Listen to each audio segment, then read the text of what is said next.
capítulo 3.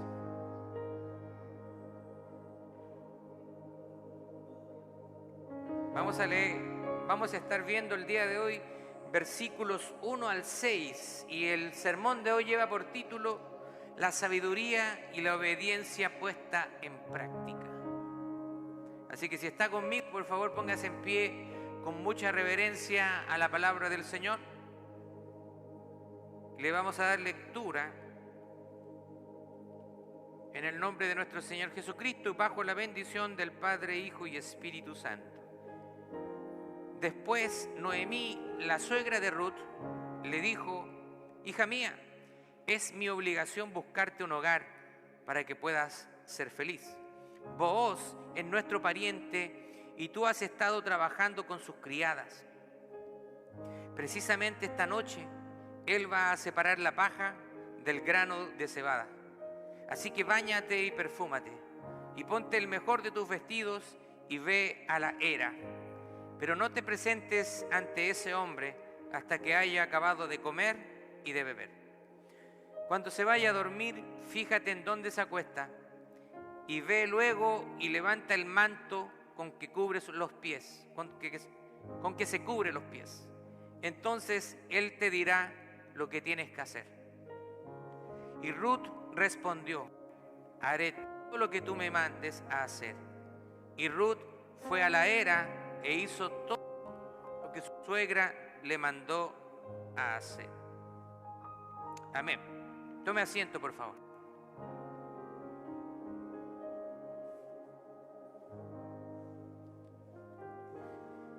Bueno, continuamos en nuestra serie en el libro de Ruth, a la que hemos llamado Encontrando nuestro camino en medio de la oscuridad, un estudio en el libro de Ruth. Así que quiero un poquito hacer una síntesis de lo que vimos la semana pasada. ¿En qué estoy pensando?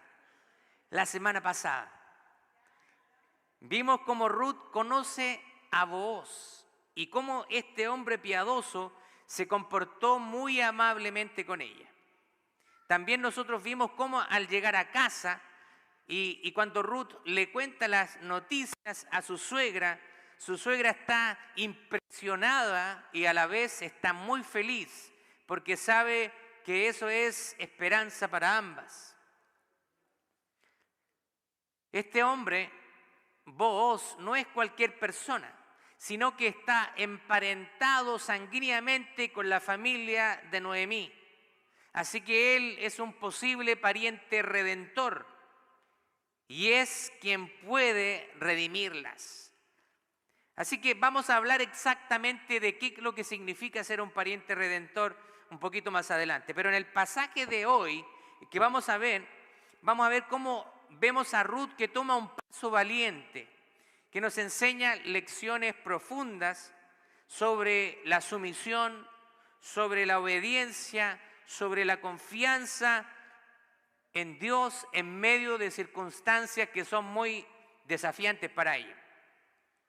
Así que una de las cosas que nosotros podemos apreciar acá en la lectura, vemos que Noemí, la suegra de Ruth, ella se siente responsable de encontrarle un esposo a Ruth. Y ella quiere ver a su nuera con un futuro estable y quiere verla en un lugar de seguridad. Así que vamos a dividir estos 6 versículos que parecen ser muy pocos, pero tienen una gran profundidad teológica y hay mucha enseñanza en ellos. Así que vamos a separarlo en dos secciones. La primera sección vamos a llamarle el plan de Noemí. Noemí aconseja a Ruth.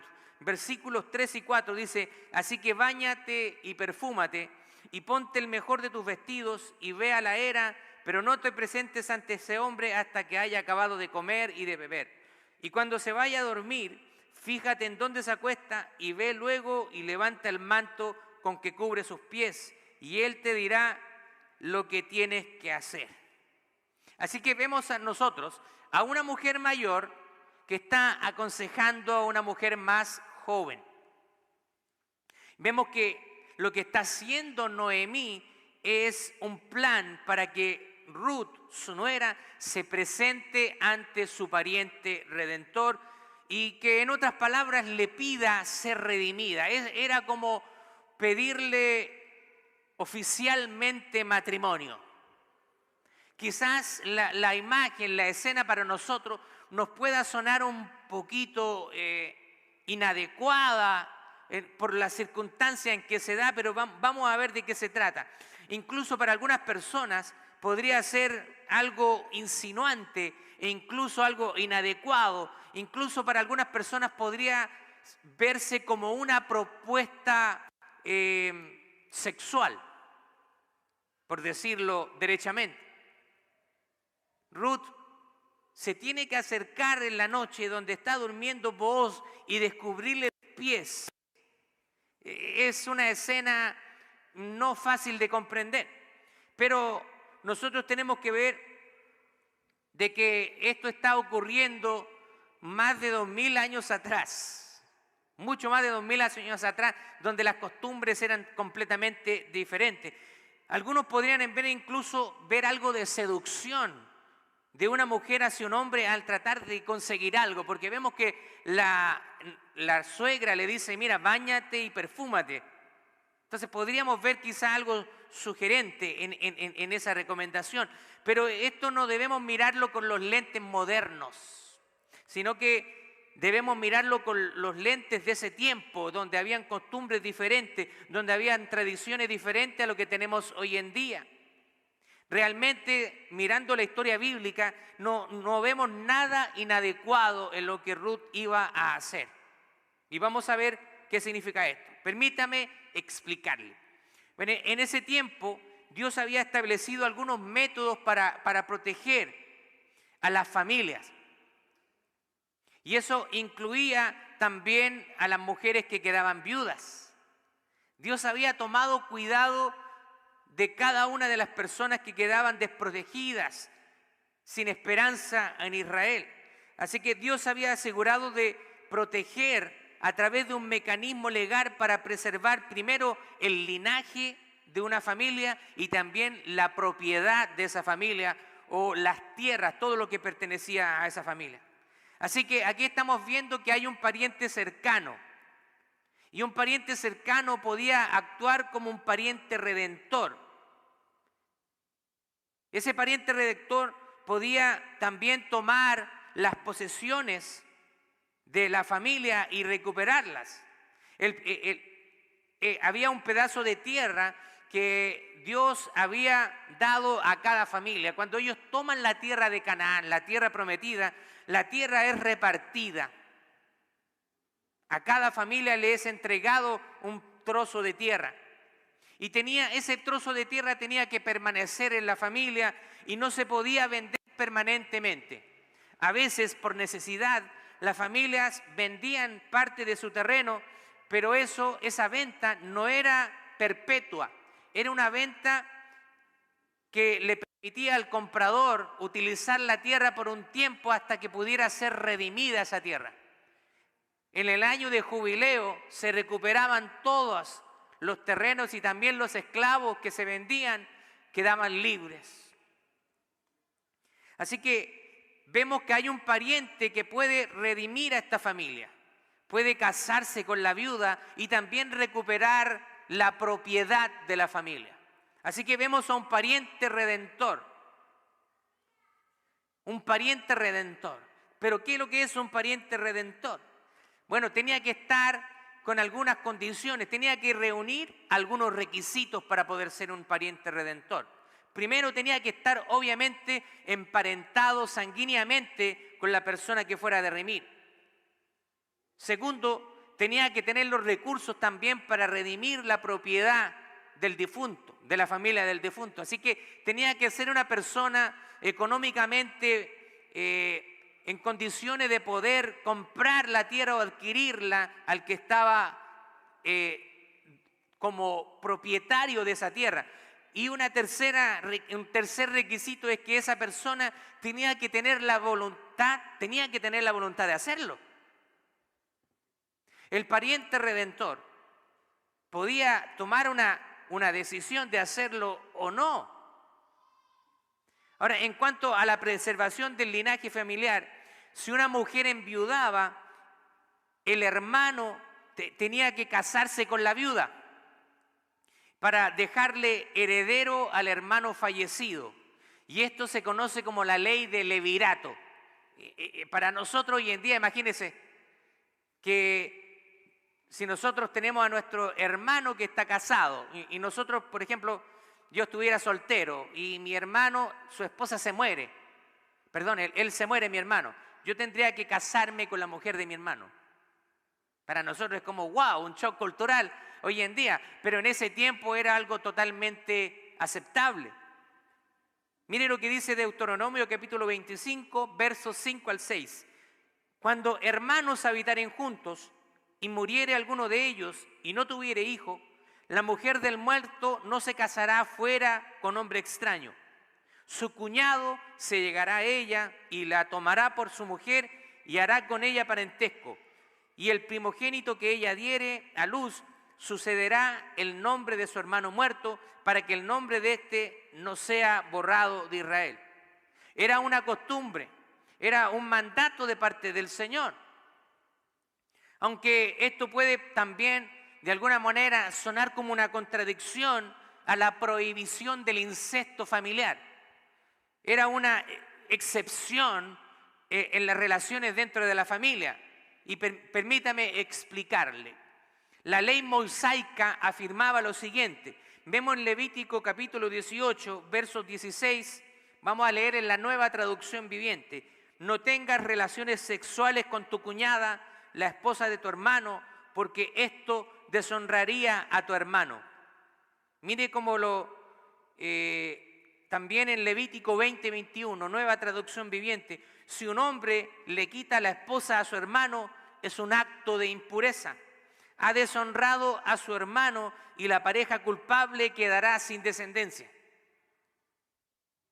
Había una prohibición de incesto, pero había una excepción. Y era en el caso de la muerte de uno de los hermanos, pero el requisito del hermano era que tenía que estar soltero. Así que lo que parece bastante claro aquí es que la Biblia enseña el levirato, aunque esta palabra aquí no se usa.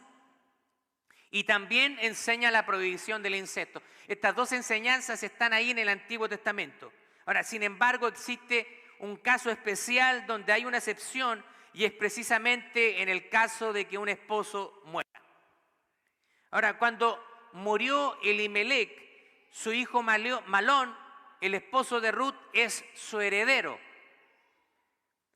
Entonces vemos que Malón también muere, así que se necesitaban un pariente cercano que pudiera redimir la propiedad de Elimelec, pero también que preservara el nombre de la familia, es decir, que dejara descendencia.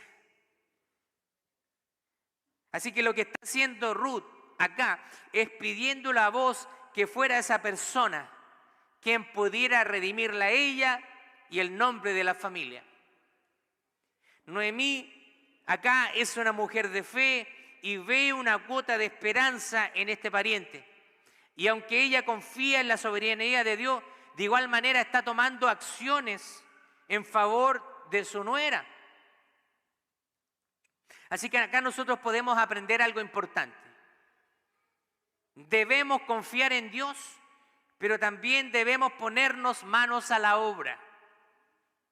La soberanía de Dios por una parte, pero también nuestra responsabilidad como personas.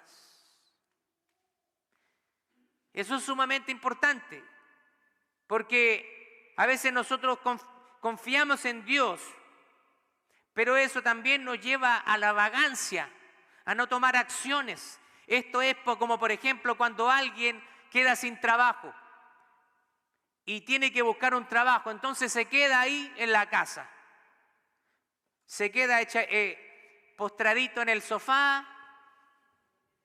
Bueno, yo sé que Dios me va a dar un trabajo, y empieza el zapping con el televisor. Dios me va a dar un trabajo, pero claro, Dios te puede dar un trabajo, pero ¿quién tiene que enviar los currículums, los resúmenes? ¿quién tiene que ir a tocar puertas? Eres tú. Así que por una parte está la soberanía de Dios, pero también está nuestra responsabilidad. Tú tienes que golpear las puertas y Dios va a encargarse de abrirlas. Así que tú puedes confiar en la soberanía de Dios, en la providencia de Dios, pero también tú tienes que ponerte manos a la obra. Y aquí vemos que eso es lo que están haciendo estas dos mujeres. Están confiando en Dios, pero también están haciendo su parte. Vamos a pasar a la segunda sección, la respuesta de Ruth. Versículos 5 y 6. Y Ruth respondió: haré todo lo que tú me mandes hacer. Y Ruth fue a la era e hizo todo lo que su suegra le mandó hacer. Acá vemos una mujer fiel, una mujer valiente y también una mujer obediente a las palabras de su suegra Noemí. ¿Se acuerda que habíamos hablado que esta era una relación especial porque era una relación entre una suegra piadosa, una suegra temerosa de Dios, que había influenciado la vida de su nuera, quien era una mujer que venía de un pueblo pagano, pero a través de la fe de una mujer, ella ahora se había hecho parte del pueblo de Israel por adopción. Ella le ha infundido aliento. Noemí la ha animado a su nuera. Y Ruth tiene mucho amor, pero también tiene mucho respeto por ella. Hemos hablado que hoy en día a veces las relaciones suegra y nuera no son de las mejores. Pero si las suegras fueran mujeres piadosas, mujeres que dieran un buen consejo, tendrían entonces nueras que las escucharían. Así que nosotros podemos ver algunas cosas en la respuesta de Ruth. Vemos algunas cosas importantes acá. Primero, Ruth se somete a la voluntad de Dios. Eso es algo importante. Ruth muestra una profunda sumisión a la voluntad de su suegra. Ella sabe que su suegra es una mujer de Dios. Recuerde que Ruth está recién llegada a la fe. Una mujer extranjera, viene de una tierra desconocida, viene de una tierra de Moab y ahora está viviendo en otro país. Ella no sabe mucho de las costumbres, así que tiene que poner su plena confianza en su suegra. Noemí, y ella sigue sus instrucciones sin dudar. Esto nos recuerda la importancia de someternos a la dirección de aquellos que están en posición de sabiduría y autoridad en nuestra vida. Dios pone en tu vida personas de autoridad espiritual y es bueno que tú te sometas a esas personas. Muchas veces el trabajo pastoral es visto de una manera negativa. Nosotros acá estamos para aconsejar, estamos para redarguir, para animar, para corregir, pero muchas veces el trabajo del pastor se ve como algo negativo. Uno le va a llamar la atención a las personas y se enojan. En el peor de los casos, a veces abandonan la iglesia, dejan de asistir, tienen una actitud negativa hacia nosotros. Pero si tú entiendes que una persona que está en autoridad espiritual sobre ti está buscando tu bienestar, entonces tú debes escuchar. Ahora, tienes que escuchar a estas personas con una autoridad espiritual sobre ti, por supuesto, siempre y cuando estas instrucciones no entren en conflicto con la voluntad de Dios. Por supuesto. Si el pastor te dice, mira, anda aquí al segundo piso, al balcón que está acá y lánzate de cabeza. Por supuesto que no vas a obedecer algo así. Pero si el pastor te está dando una recomendación, te está dando un consejo y tú sabes que es lo mejor que puedes hacer, escucha el consejo. Mire lo que dice Romanos capítulo 13, verso 1. Y me encanta lo que dice la Biblia de las Américas. Sométase toda persona a las autoridades que gobiernan, porque no hay autoridad sino de Dios, y las que existen por Dios son constituidas. Así que nosotros tenemos que obedecer a las personas que están en autoridad sobre nosotros. Todos tenemos que dar cuenta a nadie. ¿Usted ha escuchado eso? Cuando hay personas que dicen, a mí no me manda nadie. Y a veces hay algunos hombres que dicen, a mí no me manda nadie. Y llegan a la casa, ¿qué quieres, mi amor? Sí, mi amor. Todos tenemos que rendir cuenta a alguien. En el momento que usted se casa, usted ya dejó de ser soltero. Hello, ¿está ahí? Así que si usted está casado, no quiera vivir una vida de soltero, de salir cuando usted quiere, a donde usted quiere. Usted tiene que darle cuenta a su esposa y viceversa también. Mi esposa nunca sale a algún lugar sin que yo lo sepa y viceversa. Ambos nos sometemos mutuamente como un matrimonio. Pero hay hombres que quieren seguir viviendo como solteros, siendo casados. Quieren seguir tomando decisiones, manteniendo a su esposa al margen. Eso no puede ser así.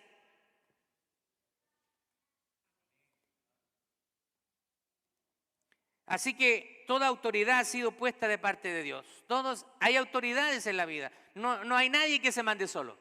Aunque usted quiera mandarse solo, usted basta que llegue al trabajo y tiene un jefe, tiene que rendirle cuenta. Nadie se manda solo. Todos tenemos que rendir cuenta a una autoridad superior. Mire lo que dice también Hebreos capítulo 13, verso 17. En la Nueva Biblia de las Américas, obedezcan a sus pastores y sujétense a ellos, porque ellos velan por sus almas, como quienes han de dar cuenta. Permítanles que lo hagan con alegría y no quejándose, porque eso no sería provechoso para ustedes. Y aquí yo me voy a poner en esta situación. A veces para nosotros como pastores hay gente que son dolor de cabeza. Voy a ser bien honesto con ustedes. Hay gente con la cual nosotros no batallamos. Son gente fiel a la iglesia, gente que sirve, pero hay otra gente que siempre está buscando problemas, que siempre se resiste a ser corregido y van por el camino equivocado. Y cuando uno los trata de devolver al camino, se enojan. Y a veces esas personas hacen que nuestro trabajo se torne un poquito difícil y áspero.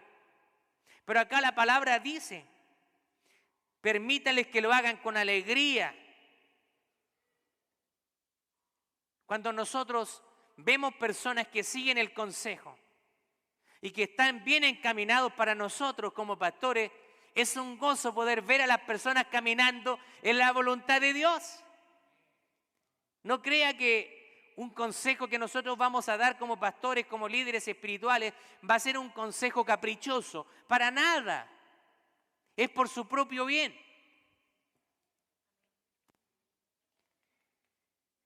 Segunda cosa que vemos acá en el comportamiento de Ruth, que hay confianza en la providencia divina. Ruth está confiando en que Dios proveerá para ella y Noemí a través de la relación con Booz. En medio de la incertidumbre que estas mujeres están viviendo, nosotros vemos que Ruth pone su esperanza en el Señor. Ella está pensando, Noemí es una mujer de Dios. Lo he podido ver en su vida, así que si esta mujer me está dando un consejo, yo lo voy a seguir aunque no lo entienda. Ella no entendía las tradiciones de Israel, pero ella estuvo dispuesta a obedecer a su suegra. Y estuvo dispuesta también a tomar medidas confiando en que Dios guiaría sus pasos. Ahora, esto a nosotros debe animarnos a confiar en la providencia divina en nuestras propias vidas, incluso cuando nosotros no entendamos completamente el plan de Dios. Lo más probable, como le mencionaba, es que Ruth, siendo una persona que llegaba recientemente a la fe de Israel, migrando desde el país de Moab a Israel, no estaba familiarizada con las costumbres, con las leyes y tradiciones de ese lugar. Es como cuando los hispanos, ¿cierto?, venimos aquí a los Estados Unidos, usted no tiene idea de las leyes, tiene que interiorizarse, tiene que conocerlas porque ahora ya no está viviendo en su país. Hay un dicho que dice, donde fueres, hace lo que vieres. ¿Qué quiere decir eso? Yo soy chileno. Yo no puedo tratar de traer a Chile a este lugar. Yo tengo que acomodarme, respetar las leyes. Hay gente que cree que está en su país, porque en su país, ¿cierto? Ponían la música a todo chancho, a todo lo que da. Y a veces en Scranton, a veces uno se da una vuelta por ahí y hay gente que piensa que está en Chile, en Latinoamérica, está en Puerto Rico, está en Dominicana y tienen la música a todo lo que da molestando a los vecinos. Te va a caer la policía. Te van a llamar la policía y lo han hecho. Y lo han hecho. He escuchado muchos casos que lo han hecho. Así que nosotros tenemos que acomodarnos, tenemos que conocer las leyes del lugar y tenemos que respetar la cultura del lugar. No podemos tratar de imponer las cosas. Así que ella no estaba familiarizada con las costumbres, pero estaba dispuesta a ponerlas en práctica porque está confiando en que su suegra Noemí es una persona que conoce la palabra de Dios. Así que ella pone su plena confianza en Dios. Y por último, tercero, la obediencia a la voluntad divina. Vemos que Ruth es una mujer obediente. Ruth obedece las instrucciones de Noemí con humildad y con valentía. Su obediencia eventualmente la pone en el camino de la redención y la bendición. ¡Wow! Y aquí hay algo importante que yo quiero compartir con ustedes. Así que póngame atención, mire la pantalla. No hay bendición sin obediencia. No hay bendición sin obediencia. Sin obediencia a la palabra de Dios. Hay gente que quiere recibir bendiciones y andan en pecado. Hay gente que quiere recibir bendiciones y no se someten a las autoridades puestas por Dios, no se someten a su palabra y quieren recibir bendiciones. No hay bendición sin obediencia. Ahora, la obediencia de Ruth nos desafía a ser nosotros obedientes a Dios. Estas historias que están acá en la palabra de Dios no son caprichosas. Dios ha permitido que todas estas historias nos lleguen a nosotros para que nosotros podamos leerlas y entender los principios y las enseñanzas que están ahí para aplicarlas a nuestra vida. Así que la obediencia de Dios, la obediencia de Ruth a Dios tiene que desafiarnos a nosotros ser personas obedientes, incluso cuando parezcan difíciles o desconocidas las circunstancias que estamos viviendo, sabiendo que Dios puede transformar nuestras vidas a través de nuestra obediencia. A veces Dios te va a pedir hacer algo y quizás en primera instancia tú no lo vas a comprender, pero obedece. Obedece al Señor y vas a ver su mano y vas a ver su bendición sobre tu vida. La fe de Noemí, la obediencia de Noemí, la sumisión de Noemí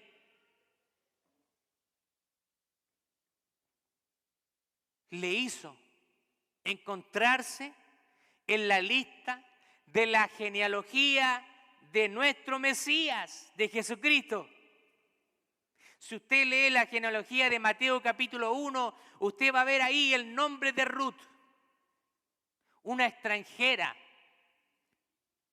en el linaje del Mesías, del pueblo de Dios. Y esto el Señor nos está también dando un mensaje desde ya, porque el libro de Ruth también nos enseña que Dios ha venido a redimir de toda lengua, de toda tribu y de toda nación. Ahora vamos a ver más adelante, pero vos, aquel pariente redentor, es un tipo de Cristo. ¿Quién es el que nos ha redimido a usted y a mí? Nosotros no teníamos esperanza. No había oportunidades para nosotros, pero Cristo vino a ser ese pariente redentor que vino a pagar el precio por nuestros pecados, a morir en la cruz del Calvario, y por su sangre ahora nosotros podemos gozar de la bendición y de la vida eterna y la seguridad en Cristo Jesús. Gloria a Dios. Jesús es nuestro pariente redentor. La historia de Ruth nos enseña valiosas lecciones sobre la sumisión a alguien que está en autoridad espiritual sobre nosotros, sobre la confianza y también sobre la obediencia a Dios. Yo quiero que vamos a ver algunos principios que vamos a aplicar y quiero dejarlos con esto. Primero, busque consejo y sabia dirección en tus decisiones. Busque consejo. Todos necesitamos buscar consejo. Yo como pastor tengo personas a las que yo busco consejo cuando necesito tomar una decisión. Tengo primero mi equipo pastoral, también tengo otros amigos pastores, ministros, y les comento, mira, ¿qué crees? Dame una opinión. Y ya con esos consejos yo puedo tomar una decisión. Siempre busco un consejo cuando hay algo difícil que hacer. Sométase a la voluntad de Dios a través de la autoridad adecuada en su vida. Busque consejo y también sométase a la autoridad adecuada en su vida. Segundo, ponga su plena confianza en la providencia divina. Tenga la certeza y la fe en que Dios va a proveer para sus necesidades. Recuerde que Dios está siempre trabajando a nuestro favor, incluso en medio de las circunstancias que sean más desafiantes. ¿Le ha pasado a usted que a veces dice que no ve salida del problema? ¿Cómo voy a salir de esta? ¿Lo ha dicho alguna vez en su vida? Yo lo he hecho. He tenido algunas circunstancias en mi vida donde no he visto salida, donde digo, Señor, ¿pero qué voy a hacer ahora? Y he puesto mi confianza en el Señor. Cuando estaba estudiando en el seminario del Colegio Bíblico en Eagle Pass, en Texas, llevaba 2 años de estudio bíblico ahí en el seminario y llega una mala noticia a la universidad. Lamentablemente, a raíz de un error de uno de los administrativos, la universidad perdió su estatus para mantener estudiantes internacionales. Yo había dejado todo en Chile, había llegado al seminario y ahora nos llega una carta del director de la escuela y nos dice, tenemos que darle una mala noticia. La universidad perdió la acreditación internacional de estudiantes, así que usted tiene 2 opciones. Una, volverse a su país, o segundo, reubicarse en otra universidad en los Estados Unidos que esté acreditada. Cuando yo recibí esa carta, yo dije, ¿qué vamos a hacer? Yo también hablaba con el Señor, Señor, si me tengo que ir a Chile y estos 2 años van a ser años perdidos. Y yo hablaba con el Señor y dije, no, tú no eres un Dios que no termina los procesos. Tú eres un Dios que comienza y termina los procesos.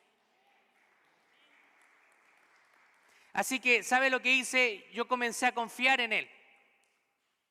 Gracias. Y le dije al Señor, yo no sé qué vas a hacer tú, Señor, pero tú me vas a sacar de esta situación. Y empezamos a orar, pero también había momentos de incertidumbre, había momentos de tristeza, pero el Señor nos fortalecía a través de la fe.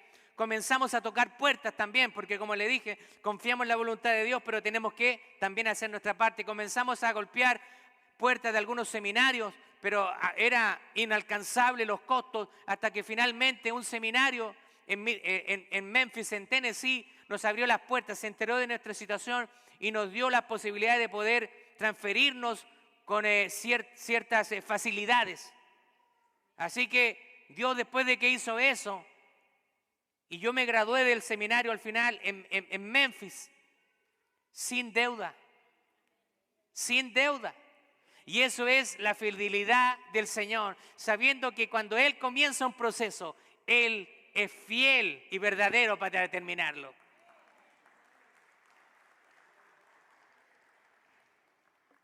Con lo tercero y último que quiero dejarlo, practique la obediencia a Dios en todos los aspectos de su vida. Confíe en que el plan de Dios es siempre más grande de lo que podemos imaginar. Obediencia a Dios en todos los aspectos de su vida. Obediencia a la palabra de Dios, claro que sí. Con el grupo de discipulado en línea esta semana hablábamos de la integridad. La integridad es una palabra que quiere decir que todo está unido.